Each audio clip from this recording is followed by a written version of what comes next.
Le pouvoir ne se montre presque jamais. Il ne crie pas, il ne frappe pas, il ne cherche même pas à être vu. Et pourtant, il influence ce que vous regardez.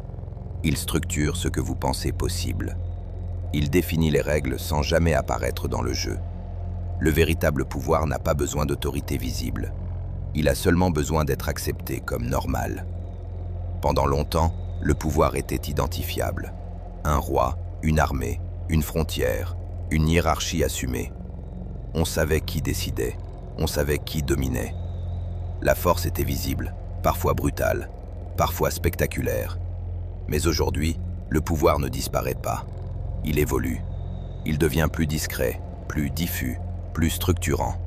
Il ne s'impose plus frontalement. Il façonne le terrain sur lequel nous avançons. Lorsque le cadre est déjà en place, les décisions semblent libres. Les opinions semblent personnelles. Les choix paraissent autonomes. Pourtant, il se déploie toujours à l'intérieur d'un environnement déjà organisé. Ce qui est mis en avant attire votre attention. Ce qui est répété devient central. Ce qui est valorisé paraît légitime. Ce qui est ignoré finit par disparaître.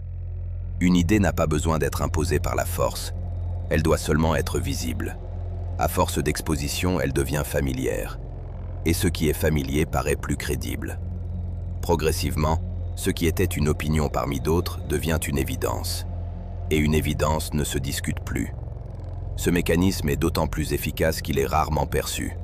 Parce qu'il ne ressemble pas à une contrainte, il ressemble à un paysage. Aujourd'hui, ce paysage est largement façonné par les systèmes d'information. Les plateformes numériques organisent l'attention, hiérarchisent les contenus, sélectionnent ce qui apparaît en premier.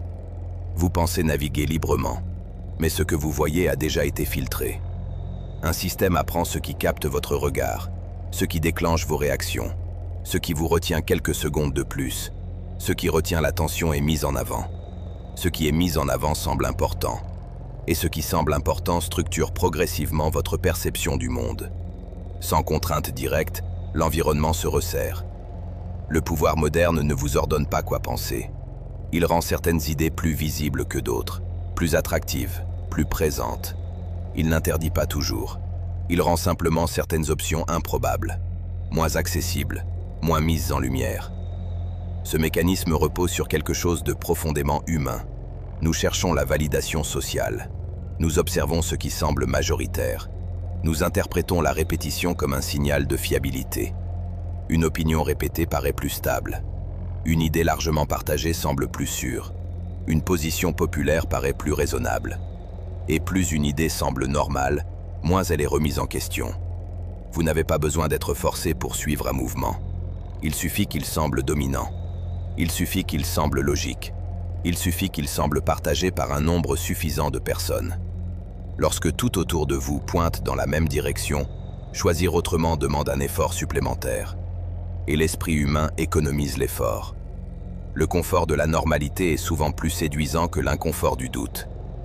Peu à peu, le pouvoir devient le décor.